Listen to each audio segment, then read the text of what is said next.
understanding that most of the issues are neurological. They're not emotional, they're not psychological, even though they may have those symptoms.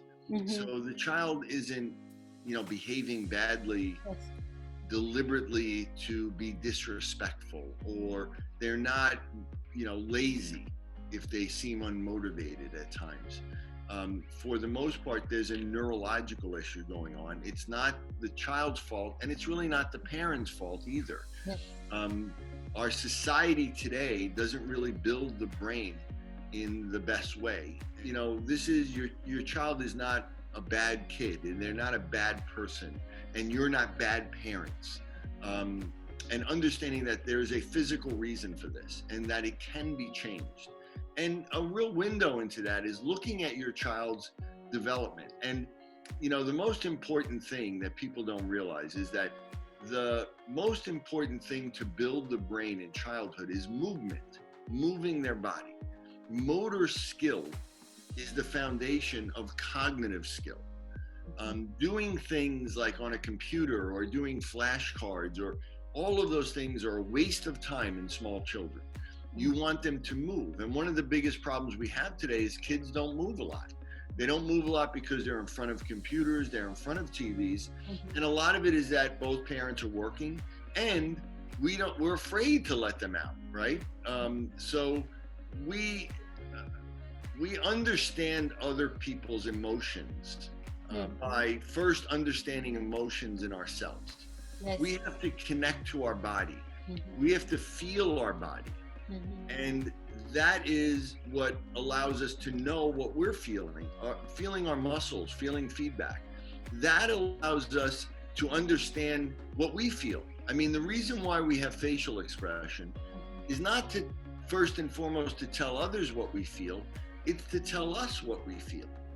Like, we know that we're happy because our cheeks go up, right? We know that we're not when we frown. And, people with Botox can't tell what they feel anymore. There's been really good studies on that they don't know their own emotion anymore. Does your child hit their motor milestones? That matters. Like, did they crawl on time? Did they roll over? Did they crawl in the right way? Did they walk at 1 year or near 1 year? And then, did they talk on time? Did they read on time? All of those things matter. And it starts with movement of the body. And if your child didn't crawl in the right way, if your child, walked late, chances are they're not really connected to their body. And chances are they're going to have problems connecting with other people and forming relationships. And it's important because sometimes I remember with my own child, I noticed because he didn't follow the milestones. But, I heard many people say, babies, they go on their own pace. But as educator, I noticed that no, they go at their own pace, but he need to hit also those milestones. Right. But it's very important that you go to someone that knows what they're talking about. Yes. Because, I've been doing this for a long time. And I wish I had $1 for every parent who came to me and their child missed milestones, and they went to the pediatrician and he told them it's not a problem. Don't worry about it. Everybody develops at different stages. And the fact is, it's not true. That's completely wrong. And you will hear it. And I'm telling you, every, probably mainstream pediatrician or doctor will say, it's okay. They can walk at 18 months. Or now, there was a psychologist just came out with an article saying that 50% of kids don't crawl normally anymore. So that therefore, crawling normally is not normal, right? And he's saying that, if they scoot on their butt or they roll or they drag their leg, all of that are just different variations of normal crawling.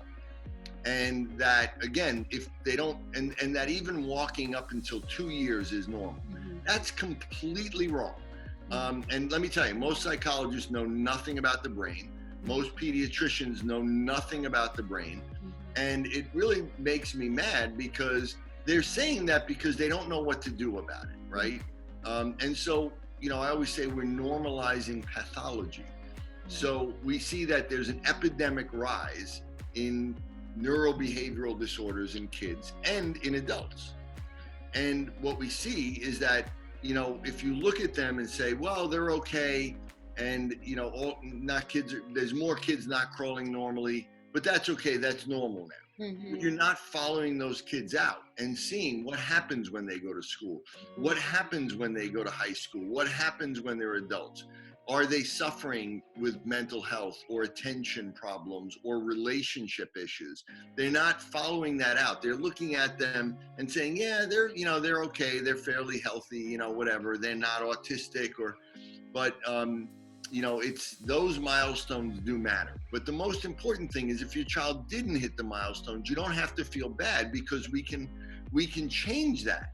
We can go back and we can say, okay, there's a delay, and wherever it is, I've worked with people from 2 weeks of age to 80, right? And many of them, all of them can have developmental issues, and I can change it at any point. So the point is, there are things that can be done, and that's why it's important to know that, because the earlier we intervene, the quicker we can reverse it. We can make a difference. My niece did everything right during her pregnancy, and I have a preconception book that I wrote about how to, diminish your risk of having a child with a disability. But even if you do, we can reverse it and change it most of the time.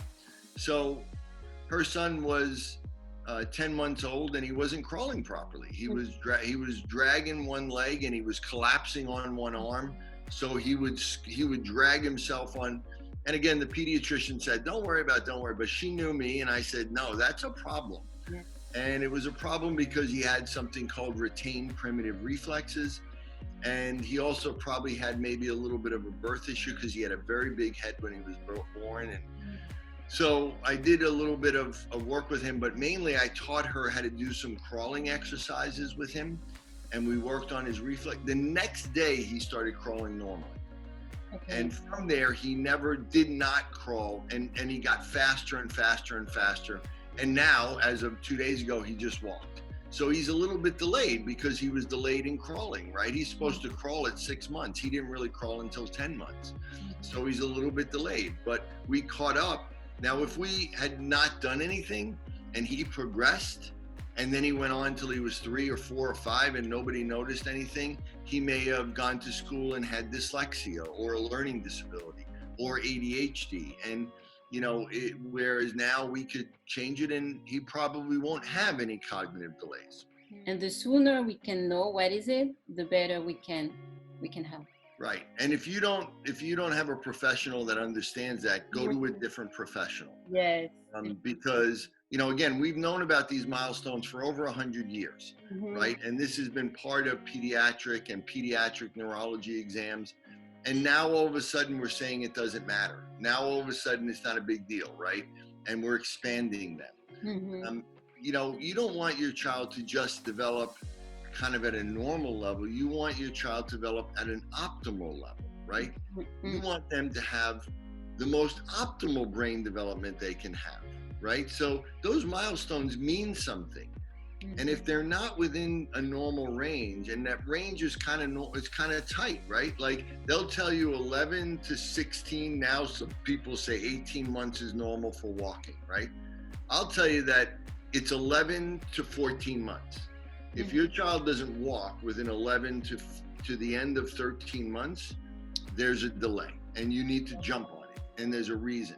And if they're not saying at least 5 words by 1 year of age, they're delayed. Yeah. And they're different. They should have 50 words at 18 months. They should have, specific amount of words, and those matter.